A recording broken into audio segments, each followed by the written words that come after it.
What's up, everybody? I'm Tucker. This week, the topic won't be as concise as last week's because there wasn't one big thing that I felt I really needed to talk about.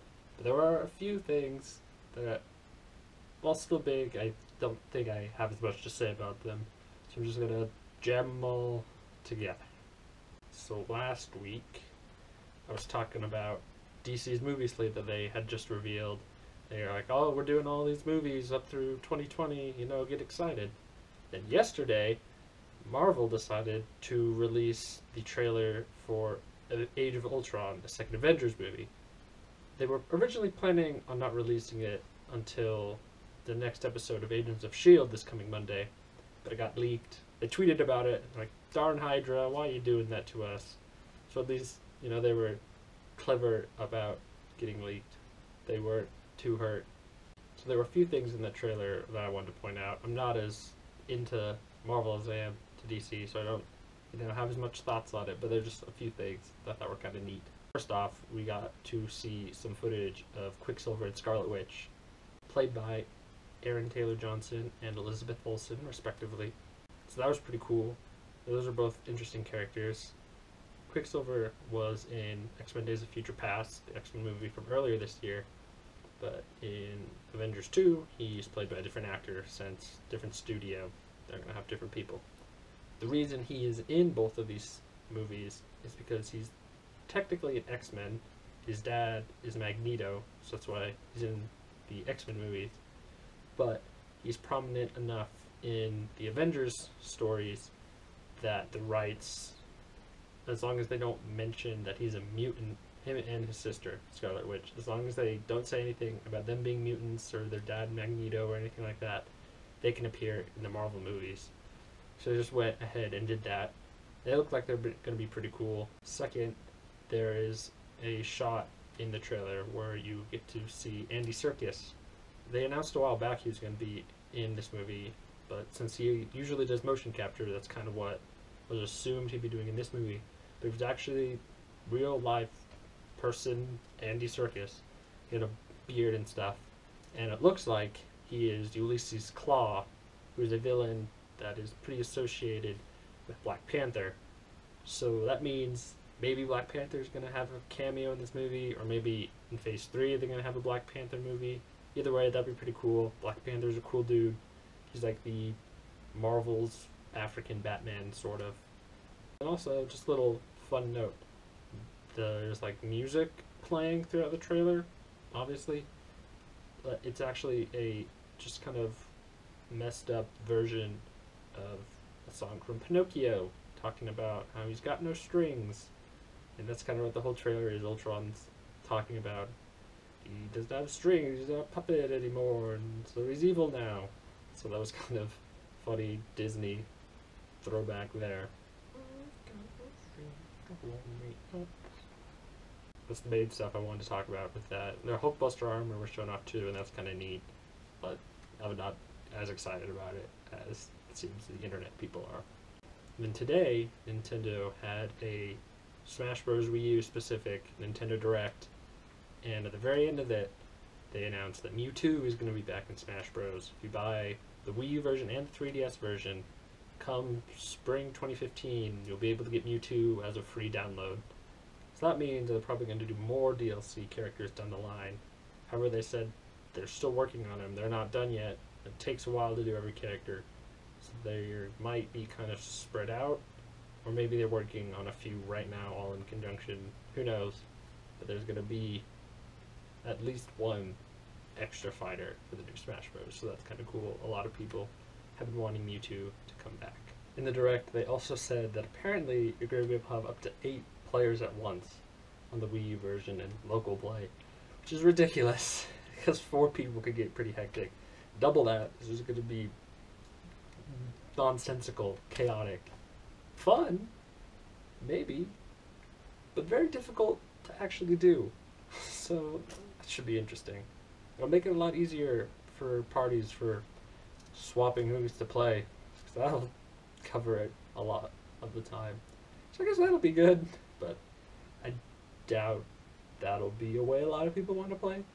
It's kind of cool of them to throw in the option, so props to Nintendo there. Back over on the DC side of things, the Constantine show starting on NBC tomorrow night.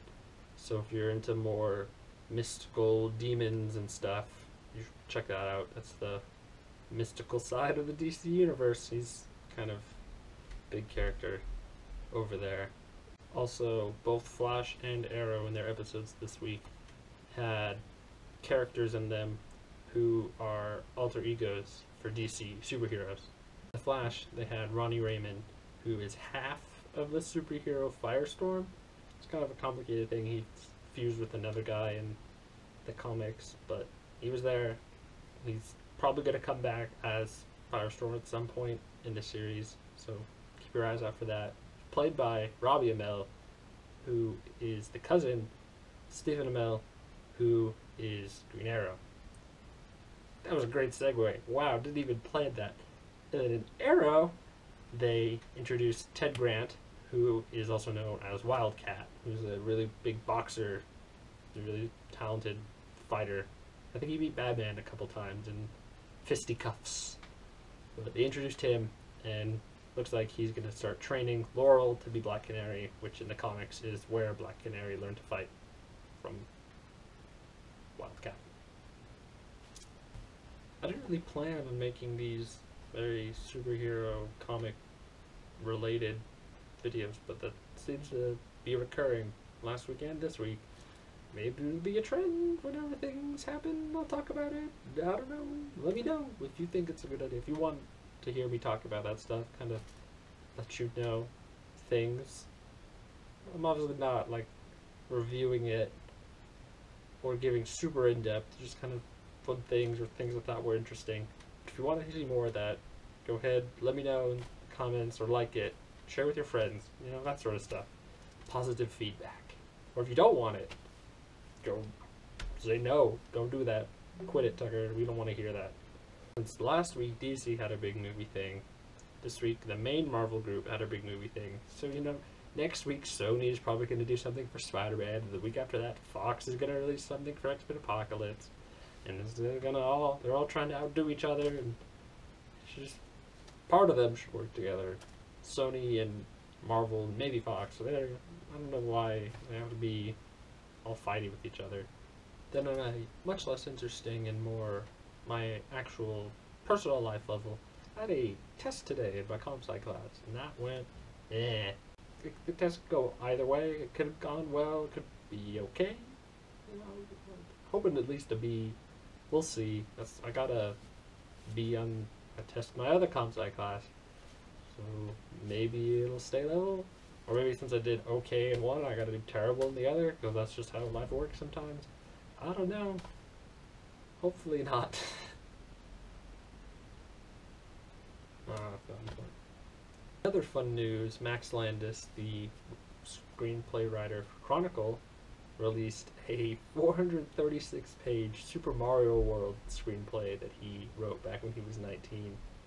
Word is it's pretty terrible. I've only read the preface, where he himself calls it out for being terrible numerous times. I haven't actually got into the core script yet. I don't know if I'll actually read it all, but I'm kind of interested to see at least some of it. Because apparently he goes all over, starts using Mario characters like Banjo from Banjo and Tooie and Banjo-Kazooie. So that's like really weird. But if you get a chance, go ahead and check it out. I'll put a link to it down in the description if you want to go and see if you can make it all the way through. If you do go read the script, comment below, say what you thought of it. If you can't make it through, that's fine too. You can still give your thoughts. But some of the stuff that's happened in the past week that I thought was pretty exciting, just thought I'd pass along to you in case you guys did know something or wanted to hear more about something. Something. That could mean anything. Oh my god. Hopefully you enjoyed it. If you did, you should like it, share, subscribe. Prove it that you liked it. That's it for this week. See y'all next week. Subscribe, come back, tell your friends, be happy.